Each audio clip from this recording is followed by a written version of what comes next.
8 American submariners were standing on Japanese soil, and a train was already coming. Their submarine, USS Barb, waited offshore in darkness while they worked beside a railway on the island of Karafuto. The men carried a 55-pound explosive charge, a battery, and a homemade trigger meant to turn the locomotive itself into the firing switch. They had crossed the beach in rubber boats without a radio.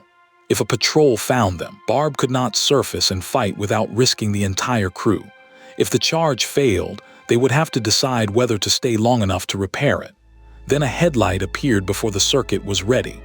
The first train thundered past only yards away.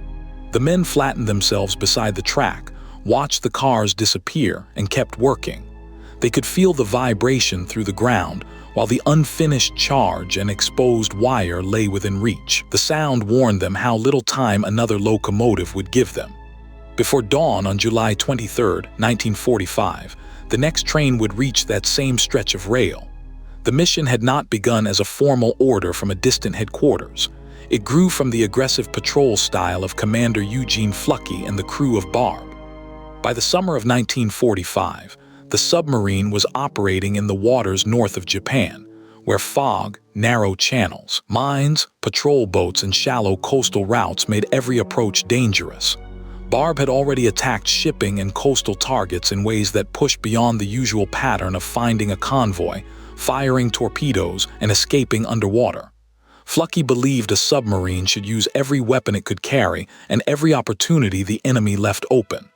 That attitude did not make the risks disappear. It meant the crew measured them, prepared for them, and sometimes accepted them. A submarine captain also had to reject ideas whose cost exceeded their value. Every sailor aboard depended on that judgment. When men aboard Barb noticed trains moving along the Karafuto coastline, the railway presented a target no American submarine had been designed to reach. The proposal survived because the crew could describe not only how to attack, but how to recover the men afterward. Barb was a Gado-class fleet submarine, roughly 311 feet long, built to cross the Pacific, patrol far from base, and survive by remaining unseen. Her main weapons were torpedoes fired from tubes in the bow and stern. She also carried deck guns and, on this patrol, rockets that could strike targets ashore. Those weapons still depended on the submarine staying at sea. A railway beyond the beach belonged to another kind of war. Reaching it meant sending sailors outside the hull, across open water, and into territory controlled by Japan. The submarine could carry them close, but it could not follow them through the surf. Once ashore, the team would be separated from Barb by darkness, current, and distance. There would be no armored landing craft, covering infantry, or rescue helicopter if the shore party missed its rendezvous. The idea was tactically small, one charge under one rail, but operationally extraordinary. It asked a submarine crew to become a landing party, demolition team, and escape unit in a single night, then return the boat to its ordinary combat readiness before daylight exposed it. The target lay on southern Karafuto, the Japanese-administered half of Sakhalin Island. The railway ran close enough to the coast for Barb's men to see and hear trains from offshore. For 3 nights, the submarine watched the pattern. Trains passed at regular intervals, their lights and sound marking a route through the darkness. The crew studied the beach, possible patrol movement, water depth, and the distance between the landing point and the tracks. They were building a timetable without controlling the timetable. A quick raid depended less on raw speed than on knowing what would happen next. The men needed a moment when Barb could approach, launch rubber boats, and withdraw into deeper water without being discovered. They also needed enough time between trains to place the charge. A single unseen patrol could invalidate all 3 nights of observation. Each observation reduced one uncertainty, but it also confirmed the central danger. The railway was active, and a train could arrive while they were still touching the rail. Fluckey asked for volunteers. Nearly every eligible man wanted to go, but the party had to remain small enough to land quietly and return in 2 rubber boats. 8 were selected: Lieutenant William Walker, Chief Gunner's Mate Paul Saunders, Motor Machinist Mate Francis Seve, Ship's Cook Lawrence Newland, Torpedoman's Mate Edward Klingesmith, Motor Machinist Mate James Richard, electrician's mate John Marcuson, and signalman's mate William Hatfield. Their ratings mattered. This was not a group chosen only for physical courage. They needed navigation, mechanical skill, electrical knowledge, demolition experience, and the ability to keep small craft moving. A cook's rating did not make Newland less useful ashore, and a torpedoman's work with explosives translated directly to the problem under the rail.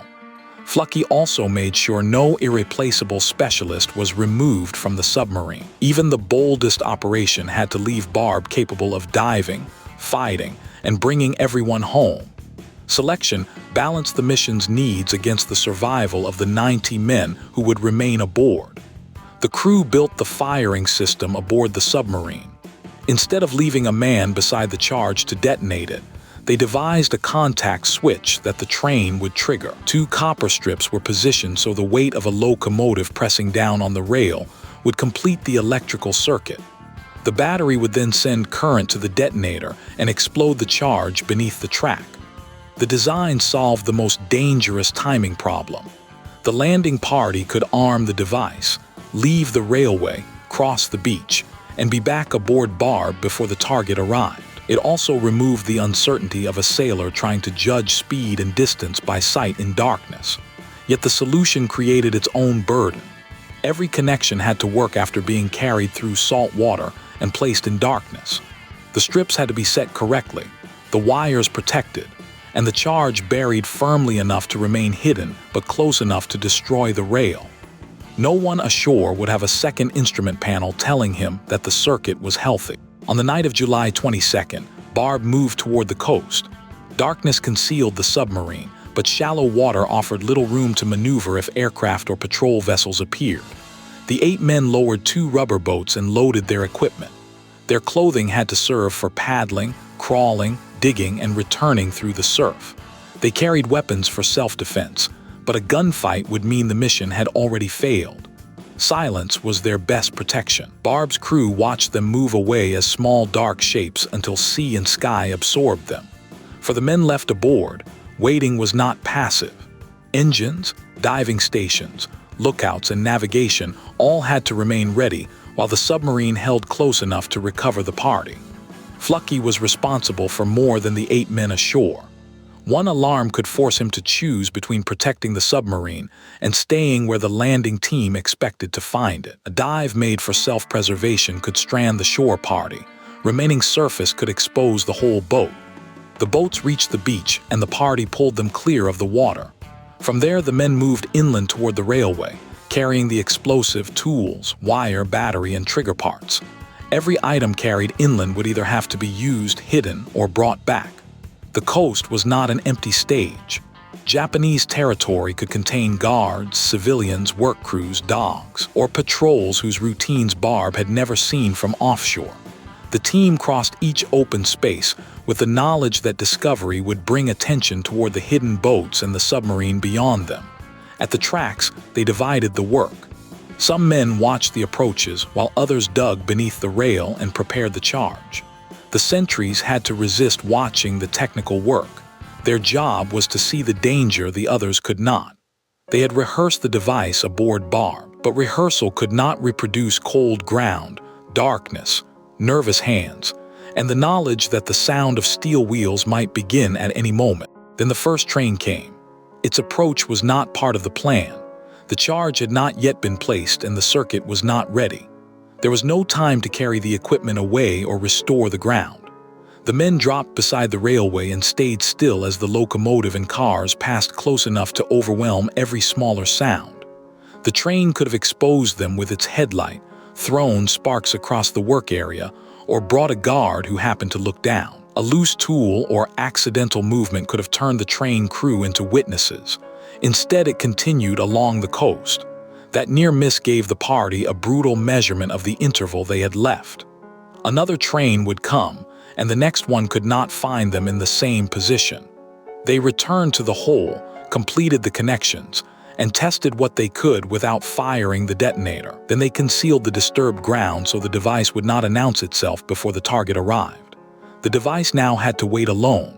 If this kind of carefully sourced wartime story deserves to be remembered, subscribe to Frontline Brief, leave a like, and tell us in the comments which decision carried the greatest risk: sending the men ashore, staying close to the coast, or trusting the train to trigger the charge. On Karafuto, there was no speech to mark the turning point. The 8 sailors covered their work, checked the path back, and began withdrawing. The most dramatic moment would happen after they left. Their success depended on resisting the temptation to remain and watch from a place that could trap them. The charge had become the 9th member of the party silent, hidden, and beyond correction once the men reached the water. The landing party retraced its route to the beach. They still had to find the boats, launch through the surf, and paddle toward a submarine that could not advertise its position with bright lights. The return carried the same danger as the landing, but now every minute mattered more. A patrol discovering disturbed soil or footprints could begin searching the shoreline. A premature explosion could bring troops before the boats cleared the beach. Salt water could damage equipment or slow an overloaded raft. Even relief could become dangerous if the men rushed and lost a paddle or overturned a boat. They pushed off and headed toward Barb. Lookouts aboard the submarine searched the darkness for the low shapes of the rubber boats while keeping watch for anything following them. The landing team had to recognize the submarine's silhouette without approaching the wrong shadow. Recovery required the boats and Barb to meet in the same patch of black water without giving that meeting away. All 8 men reached Barb. The crew hauled them and their equipment aboard, counted the party, and cleared the deck. Then the submarine backed away from the coast. A successful return did not yet make a successful raid. Only after the landing party was safely inside could Fluckey turn attention fully toward the railway. Barb remained close enough for the crew to see the expected route, but far enough to dive and escape. The men who had built the device could no longer touch it. They could only wait for the next set of wheels to press the copper strips together. The silence after recovery carried a different tension from the silence before landing. That waiting transformed the submarine into an audience for an operation already released from human control. If the charge failed, the raid might leave evidence for the Japanese without damaging the target. If it worked, the explosion would prove that an American submarine had projected force across the beach without firing a torpedo. The next train approached before dawn. Its locomotive entered the prepared section, and the weight on the rail completed the circuit. The 55-pound charge exploded beneath the track. From offshore, Barb's crew saw the blast and the violent disruption that followed. According to the submarine's patrol account, the locomotive, 12 freight cars, 2 passenger cars, and a mail car were wrecked. The demolition team had not attacked a vague industrial area or an empty symbol. It had struck a moving railway system with a mechanism tied directly to the target's arrival. The train itself had fired the weapon. The result also meant Barb did not need to reveal her position by opening fire from the surface. For the 8 men who had lain beside the track as the earlier train passed, the explosion confirmed that their rushed work in darkness had held together after they left. Every electrical contact, buried wire, and placement decision had survived the retreat. The destruction was real, but later retellings can make the operation sound cleaner than it was. Barb's men could not know the identities of everyone aboard the train, and the patrol report did not turn a nighttime explosion into a complete human inventory. The reliable claim is the one supported by the submarine's records. The charge detonated beneath the next train and derailed or wrecked its cars. It was a wartime attack on Japanese transportation, not a harmless engineering demonstration. A responsible account can recognize the skill of the raiders without pretending that the explosion had no human cost. The mission's significance does not require adding dialogue, invented guards, or a cinematic chase through the woods. Its power comes from the documented sequence. 3 nights of observation, 8 volunteers, 2 rubber boats, a 55-pound charge, 1 train passing before the work was finished, and a second train activating the device after the party returned. The sabotage was only one episode in Barb's unusually aggressive final war patrol, but it concentrated the crew's method into a few hours. Fluckey looked for targets other commanders might have considered outside a submarine's reach. The crew then converted that idea into a practical system. Ratings and individual skills determined who went ashore. Observation replaced guesswork. A homemade switch reduced the need for a man to remain at the target. The submarine stayed close enough for recovery while preserving a path to deeper water. Each stage also contained a point at which the plan could be abandoned, before launching after a suspicious sighting when the first train passed, or if recovery became unsafe. None of those decisions guaranteed success. Together, they made success possible. Courage mattered, but courage without preparation would have left 8 sailors carrying explosives on a hostile coast with no reliable way to time them. Preparation gave courage a route back. USS Barb had already earned a formidable combat record. Under Fluckey, she penetrated dangerous waters, attacked shipping, used rockets against coastal targets, and survived counterattacks. The train operation added a different kind of distinction. Because the landing party acted ashore from a submarine, the crew later treated the train symbol as a unique mark among Barb's battle accomplishments. The image often associated with the submarine battle flag, crowded with symbols, captures how many separate risks the crew had accepted. Yet the symbols can flatten the experience. A painted train is clean, still, and certain. The mission was wet, dark, improvised, and unresolved until the last rubber boat reached the hull. Behind the emblem were 8 men who felt the ground shake under the first locomotive, and sailors inside Barb who waited without knowing whether the boats would return. Fluckey received the Medal of Honor for earlier actions during Barb's 11th patrol, when the submarine entered Nanquin Harbor on the Chinese coast and attacked a concentration of Japanese shipping before escaping through shallow, mined waters. Barb herself received the Presidential Unit Citation for that patrol. The Karafuto sabotage came later, during the 12th patrol, and it belonged to the entire operating culture that had formed aboard the boat. The crew expected imaginative plans to be tested seriously rather than dismissed because they were unusual. Enlisted specialists could contribute solutions because the plan depended on what they actually knew about circuits, explosives, engines, boats, and signals. That culture did not eliminate command responsibility. It increased it. Every novel idea demanded another set of calculations about water depth, timing, mechanical failure, enemy reaction, and the route home. Innovation was valuable only if the crew could survive it. After Japan surrendered, Barb returned from war carrying a record that was remarkable even among successful American submarines. Her achievements were measured in ships attacked and patrols completed, but the railway raid endured because it reversed the normal relationship between submarine and land. A vessel designed to hide beneath the ocean had placed men on an enemy island. Sailors trained for machinery, signals, torpedoes, and engines had become a demolition patrol. A locomotive, not a torpedo timer or a sailor's hand, had closed the firing circuit. The action was small beside the scale of the Pacific War and did not determine its outcome. That modest scale is part of what makes it useful to study. It shows how strategy becomes action through specific people solving specific problems. The raid revealed how adaptable a disciplined crew could become when it understood both its tools and its limits. The 8 members of the landing party returned to a submarine full of shipmates whose work had made the mission possible. Someone had prepared the boats. Someone had built and checked the charge. Navigators placed Barb where recovery could happen. Lookouts guarded the surface. Engineers kept propulsion ready. Men at diving stations waited for an emergency order. Others would secure the returning boats, count equipment, and restore the deck for a rapid dive. The raid is often summarized as 8 sailors ashore, but it was a whole submarine operation with 8 men at its farthest edge.